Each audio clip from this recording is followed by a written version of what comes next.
Fresh Start podcast, fresh ideas for business and personal growth. And today, my guest is Angel Rebo from Dallas area, Dallas, Texas, and he is the CEO Confidant. Exactly. Welcome, Thank you. Angel. Welcome. Thanks for being You bet. Of course. Thank you very much for having me, and thank you everybody who's listening to us today, David. Well, the CEO Confidant influencer, a LinkedIn strategist, international V host. What is a V host? TV host. Oh, I'm sorry. I dropped the T. Sorry. It's okay. It's fine. Yesterday, I dropped coffee all over my lap while I was recording, so I had to, the show must go on. So I just kept talking. I agree. That's funny. You were born near Barcelona, Spain. That's a beautiful place. Tell me about that. Yeah. So basically, I was born in a city which is 1 hour away from Barcelona. It's still part of that region of Catalonia that probably you're familiar with. Yes. I was born in a middle class family. I was really blessed that since very early on, since fourth grade, I started learning both English and French. And at the end of high school, I was able to, I was extremely fluent with both of them. When I chose where I wanted to go for college, I wanted to become a computer engineer. So I had to go to Barcelona with 17 years old. And actually, I have relatives all over Catalonia, let's say, in different provinces in there. And my life has always been, I would say, it's like I was preparing for something internationally, because also in college, one of the first things I did in college with 17 years old, it was actually start being the president of an international students association, which allowed me to have 3 different internships throughout my studies for several months in several, countries in Europe. So very early on, I was I was directed in that direction. I was going into that direction of having an international life, an international experience. And my brand, the CEO Confidant, I came up with the concept when I left corporate America in 2016, because I started to count my blessings of my life, and I realized that I had worked with more than 1,500 CEOs throughout my career, helping their companies and helping to grow their businesses.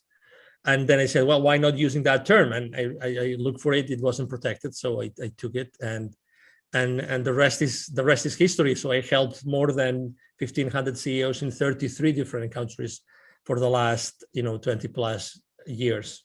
Wow. And yet you look so young. Thank you. Let me tell you why. Excuse me. The reason why I still look young, besides being extremely passionate and enthusiastic and pretty an upbeat guy, I take a cold shower every single morning. I've been doing that for the last probably 5 years, and time flies. So it's a habit, and apparently everybody who takes care of their skin this way, I think that helps with their skin also. I use really only like natural tested products for my skincare. I don't know, I think that the energy that goes inside of me helps me to keep all my cells young and rejuvenated. I was just telling Dave before the conversation that I used to go to Costa Rica a lot. Unfortunately, I was not able to go to the beach, not one time, although I had visited Costa Rica, I don't know, maybe 30, 40 times. But I'm sure that I will have the opportunity to go like on a different kind of trip, and to go to one of the many rejuvenation centers and experiences that you can have in Costa Rica. Just a heads up, top secret, I'm working on a project here where I can bring in people like yourself, some CEOs, and have actually a mastermind kind of a special exclusive retreat here in Tamarindo, and they can enjoy all the amenities here in between, whether they want to go horseback riding on the beach, or snorkeling, or deep sea fishing, sailboats, or whatever they want to do in and around having some kind of a really special, unique, exclusive retreat for business owners, entrepreneurs, and people like that. Excellent. If you're a praying person, you can be praying about that because that is going to happen. Awesome. Thank you. Thank you. That's wonderful news. And obviously, anybody anybody that, tells me that they would like to have an special experience, I will definitely let them know. Thank you for sharing that. I didn't know that before. Oh yeah, absolutely. Well, I have these little cogs and wheels in my head that keep on turning and spitting out ideas. Cool. And as you know, as entrepreneurs, some fly and We're the same way. Some We're crash, the same some way. fly. Exactly. I agree with you 100%. Yeah, I was hearing a story about the Wright brothers when they invented that first plane in Dayton, Ohio, and they realized we can't fly it in Dayton. We got to bring it down to the beach in North Carolina because number one, there's wind, and number two, if we crash, we can crash into something soft. Looking ahead, thinking ahead, you never know, right? Exactly. Let me ask you this, Angel. Yes.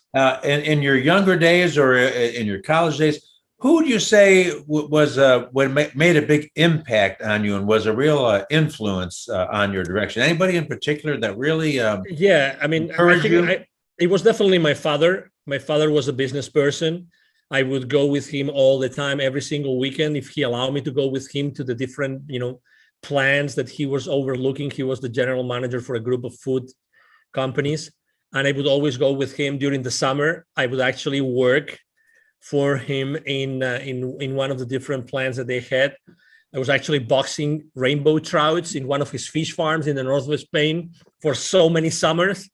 I studied computer engineering in college, but my first ever assignment, real professional assignment, was with my dad. He hired me to actually build a basic language, right? A basic language inventory program. So I could actually help one of their companies with the inventory, one of the fish farms with the inventory. And actually that software was written, again, coded in basic language, basic programming language, right, was there for many, many, many years. And again, keeping the inventory of every single pond and areas in that fish farm was challenging. So that was something. So definitely it was my dad, definitely by far. Yeah. Oh, that is so awesome. As my friend John Maxwell always says, leadership is influence. And so your dad was a great influence on you and totally made a difference. Obviously, here it is years later, and it's carried through till now and affected everything you do, it sounds like. Fair enough to say? Oh, yeah. Because also he is both my mom and dad still alive in Spain, despite everything that's going on in the world. Right. He actually, he's being in a good mood most of the time, his passion, his enthusiasm. I definitely inherited that from him, like always looking at the positive side of things. It's definitely something, trying to always bring, understanding and connection among different family members and people. That's always been him, always. So, and I think that I definitely, I have a lot, and something that's really interesting. It's funny how, although my mom is a teacher, is a school teacher, my dad really didn't ever have a formal education. And it's funny how he reached, really, high levels of success, like in financial terms or in business terms, but he never spoke any foreign language. But he was visionary enough. Both of them were visionary enough to immediately, as soon as they could, to put me through both English and French, because that was at that side of Spain, we could only learn French in the school, given the proximity to the French border, but also at the same time on a private school to learn English. And that was really uncommon. It was uncommon. I mean, to be honest, when I was going to the private school after hours, after school, I was the only one that was going there to learn a second language. Everybody else was there learning English because their school wouldn't give them English, or like reinforcing the English tuition that they were having at the school. So it's really interesting how sometimes there's something already in place, like, I don't know, God or the divine or the universe, and you are surrounded, you're given the parents that put you in that path, even unknowingly, right? Because they never experienced that that that the fact of speaking different languages as a way to connect with other people from other countries. Yeah, so that is amazing. Yeah, as you say, I've told people even on the street, I don't believe in coincidences. I believe in divine appointments. Totally. And like your dad, my dad was a machine shop teacher who he actually was a machinist up in Rochester, New York at Bausch and Lomb, and he loved education, so he finished college in his 30s and 40s and went on to teach at a technical high school because he loved education, and that passed on to me because I love that stuff. And then thinking about his influence, he passed away very young. But all of my family, all the way from my Italian grandparents on down to both my brothers and sister-in-law and everybody, all entrepreneurs, business owners that started their own businesses. So I think that rubbed off a little bit on me, maybe. I love the divine appointments concept. I really love it. I'm going to use it moving forward. Really like it. Yeah. I mean, sometimes you call it, synchronicities or serendipities. Yeah. But it's definitely, it's things that they're going to happen anyway, sooner or later. They're going to happen anyway. That's right. Connections. They're connections. Relationships come and grow out of those kinds of things. And here you had connections and relationships with 1,500 CEOs. And I don't know how connected you stay with them now or not, but I'm sure that you had some relationships that were made in that setting. Would that be a fair statement? Yes. I have relationships that I developed at that time. And also, when you start your own path, as a professional, as a consultant, in my case, I was very respectful with the companies that I had generated the business with. But at the same time, there's something which is, besides, let's say, we were talking about foreign languages as a way to connect with others, right? Right. But also when you develop certain skills and you like massive action, like, the ability to continuously connect with certain people, systematically, then those abilities stay with you. Those skills are with you. So just to give you an example, obviously, I decided when I left corporate America, it was going to be more persistent, more proactive on LinkedIn. I had only a few hundred connections on LinkedIn because you always think that, you're not going to need them. Had I known, I would have obviously pursued those connections much better or more proactively. But still, I was able to create 27,000 connections. Today, I stayed over 28,000 connections, 82% of which are with senior executives in corporations. So to your point, I think that the good thing about our lives is that you develop certain skills in certain ways and abilities to do things. The good thing is that you keep on nurturing, this skill that you were able to create at some point in your life, and you are able to use it consistently in order to develop relationships. Right now, obviously, one of the main challenges, and that's why I have a large team already working with me, is nurturing those relationships I have with the people in my network.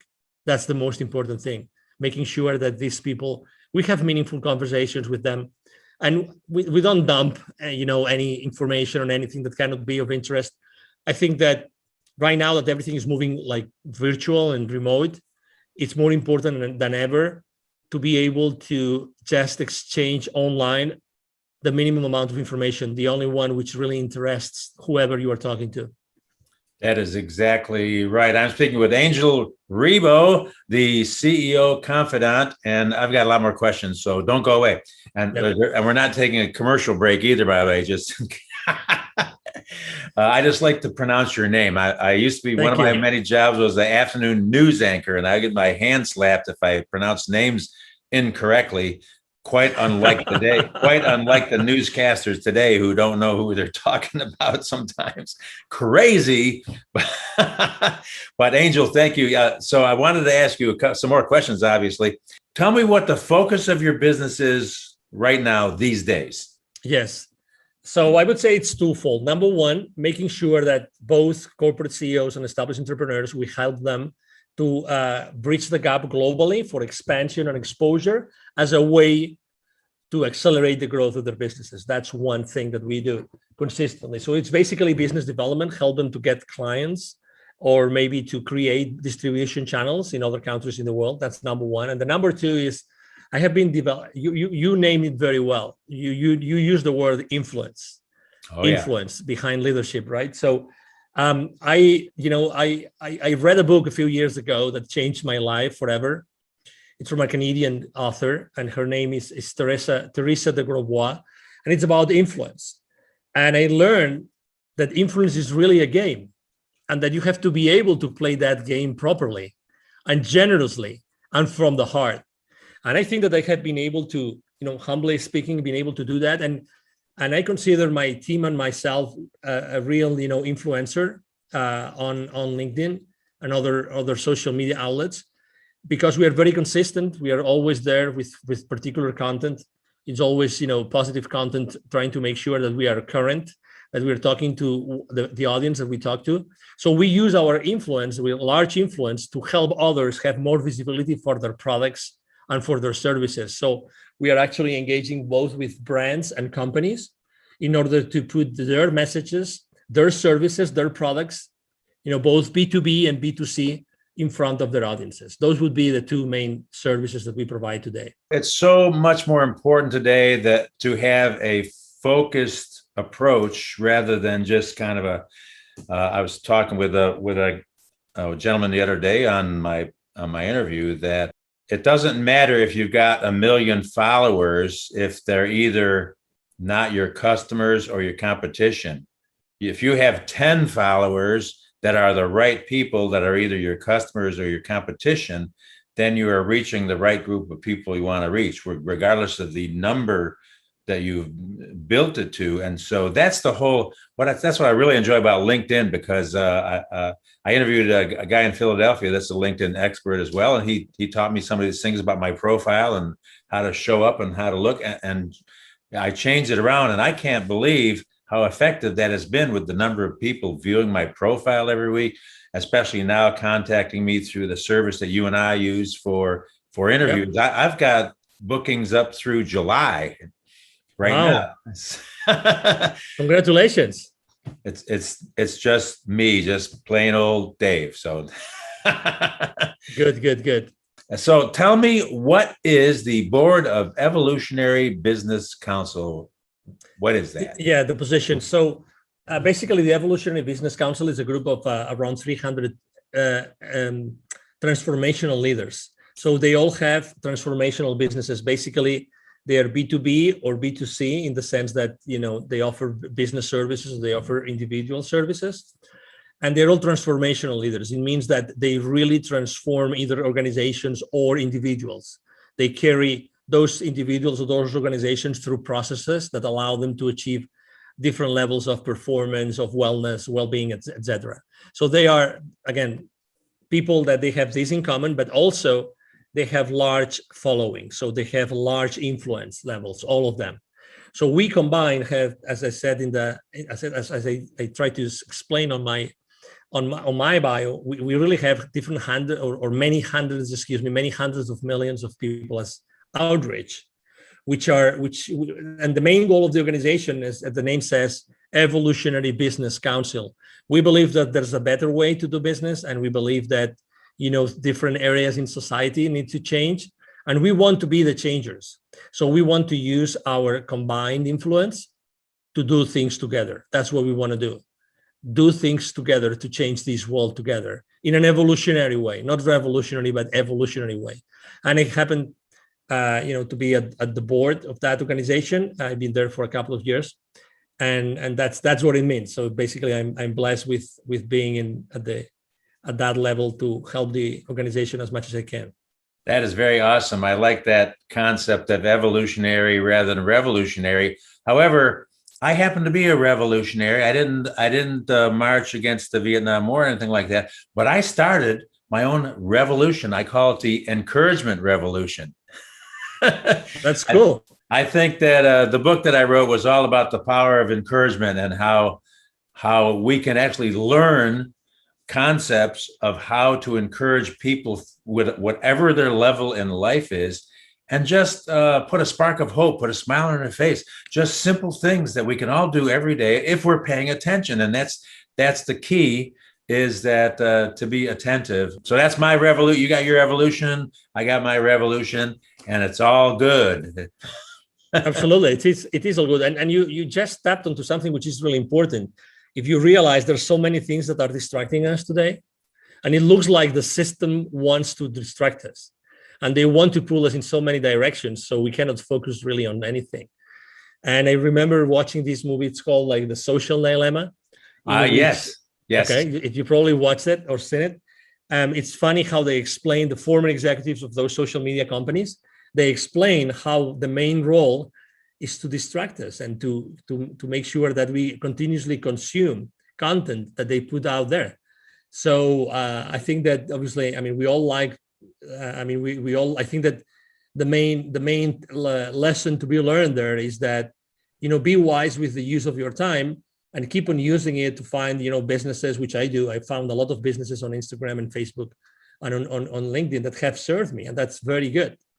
But at the same time, just be mindful of the time you spend on those social media outlets. Yeah, there's a certain waste factor involved. You can really waste time very quickly and get literally consume your day and get way off track from your focus. So it's something to be aware of and to take responsibility for, each of us individually. Yeah. And I think people are catching on, and to a large degree, people that I've talked to, that they're saying, yeah, I really need to, not just go off in la la land. How many cat videos can you watch? Exactly. And in addition, this is very exciting because I love the charities that I work with and am involved with. My son had cerebral palsy, and so I'm very interested in the disabled community, and I'm on a board of directors in San Jose, California for disabled adults, and as well as another organization for disabled high school kids. So I'm very interested in that. I have a passion because of my experience of having a special little boy that was a sweet little kid, and he only lived about 5 years and passed away on Easter weekend, and his sister was born 3 days later, ironically enough. So that was some years ago, but now, I've got a bunch of grandkids now, and my children are all healthy. So that's wonderful. But what you are doing, Wisdom for Kids. Tell me about Wisdom for Kids. I like that. Yeah, thank you. No, thank you. So basically, a business partner of mine and friend, and his father and myself, a few years ago in 2017, we started basically Wisdom for Kids. It was created because of the idea that we have all been exposed throughout our lives with the very, very, privileged people, the people, the CEOs, the people that we would close the deals with. And at the same time, anywhere you go in Latin America, including Costa Rica, of course, anywhere you go, there's pockets of poverty. In Latin America alone, there are 81 million kids, 81. It's like 3 times Texas. 81 million kids are living under conditions of poverty. 22 million of them don't have drinking water at home. 22 million. Okay, so we decided to create Wisdom for Kids, and what we do is we help underprivileged kids in Latin America become entrepreneurs using the local resources. I think that, and it's very important, these last 3 words, using their local resources, because it's important to help everybody. It's important to help the people in the urban areas, in the suburban areas, but also people in the rural areas and in the indigenous communities. And depending on where you go, the levels of poverty is different. Actually, the further out you go from cities, from towns, the more poverty there is. And the maximum, the peak is with indigenous communities. I mean, they have like a 95% of the kids in the indigenous communities live under the threshold of poverty. And that's like really crazy. So we launched it after a couple of years having, a very thorough, like, how to say this, we had a couple of PhD students working actually in the concept. How could we develop a workshop that we could impact the kids, and with every single activity that we would carry in any particular territory, that this web workshop would resonate with the kids and would stay with them. So after this time with those 2 kids, we spent almost a couple of years with that. We launched Wisdom for Kids, and so far we have helped more than 1,000 kids and their families to start a journey to entrepreneurship. Unfortunately, we had to stop last year, 2020, we had, given the restrictions, we had to stop all our activities, but we are sure that we will be able to be back on the road soon. That is outstanding. And we have a similar concept at our schools that we've been building in Kenya for years amongst the Maasai tribe, is using their own resources. So we really have focused on using, even in building the little school campuses in these little villages, using local builders, local well diggers. They don't need us to come over there with our hammers and do all that stuff, and with a high unemployment rate, as well as some training for the women who have built beautiful co-ops, entrepreneur co-ops, creating things and getting these micro loans from the bank there. And it's amazing when that kind of thought process is offered and trained and shown to people. Exactly. There is a level of excitement that can happen among individuals where they can see, to a degree, the way out. But you hit it the nail on the head. I was just talking about hammers. You hit the nail on the head with local resources. I'm impressed with the entrepreneurial mindset of people that don't have water or electricity, but they all got cell phones. Yeah, that unfortunately, yeah. I mean, that happens, and that shows you also. I mean, we're not there to fight, right? We're not there to fight against any culture, any habit, right?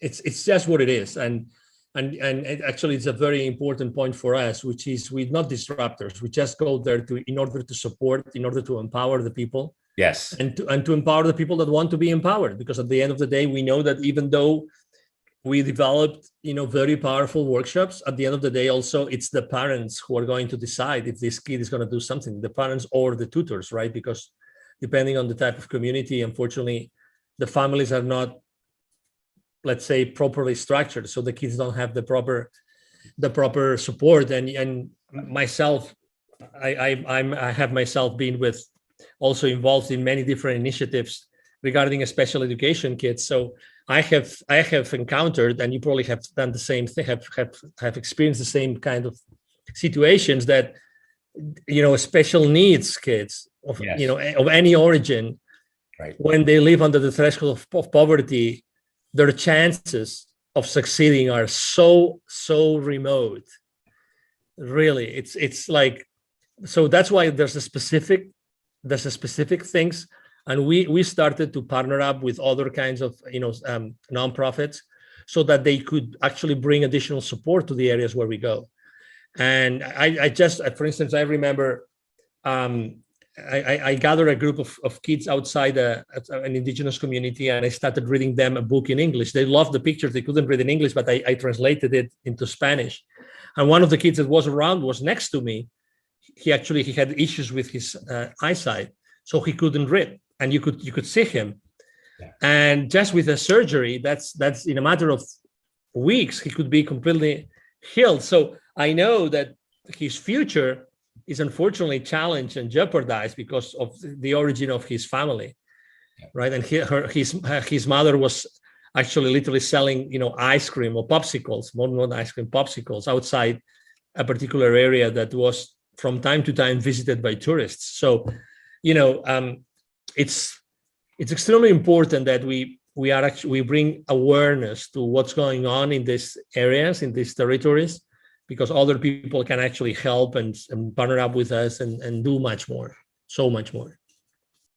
Outstanding. Thank you for sharing that. Of course. How can I help you, Angel? How can I help you? Is there a website that I can refer to connect you? What can we do for you today? Yes, absolutely. The easiest way, I always try to only give like one next step, so it makes things much easier. I'm going to share my direct email address also, because it's not only like supervised by me, but also by my team, so we don't miss any message. And it's very simple. My first name is Angel, Angel. My last name is Ribo. It's 4 letters, R-I-B as in boy, O.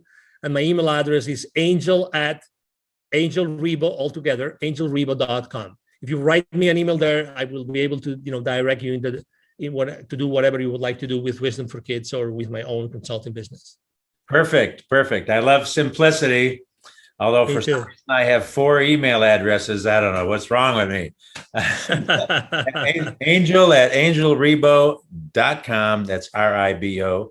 And also as you may or may not be aware, I always ask this question because I do. And that is, I know you did the fish thing, the trout ponds.